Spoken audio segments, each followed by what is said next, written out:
24 June আৰু আজিৰ দিনতে আমাৰ আন্তঃৰাষ্ট্ৰীয় হিন্দু পৰিষদ ৰাষ্ট্ৰীয় বজৰং দলকে ধৰি 15টা আয়াম আজিৰ দিনতে প্ৰতিষ্ঠা কৰিছিল ডক্টৰ প্ৰবীণ ভাই টগৰিয়াদেৱে।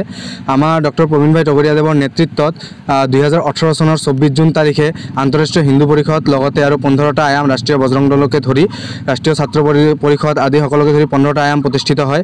আৰু আজিৰ এই শুভ দিনত আমি আজি আপোনালোকৰ সাংবাদিক বন্ধুবৰ্গ সকলোকে ধন্যবাদ জ্ঞাপন কৰিছোঁ আজি আমাৰ লগত ইমান সহায় সহযোগিতা কৰাৰ কাৰণে।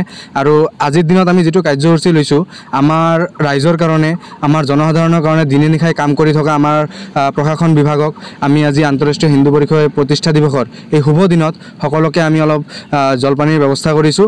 ব্যৱস্থা কৰি তেখেতসকলক আমি আজিৰ এই মানে আমাৰ এই শুভ দিনত তেখেতসকলৰ আমি শলাগ লৈছোঁ।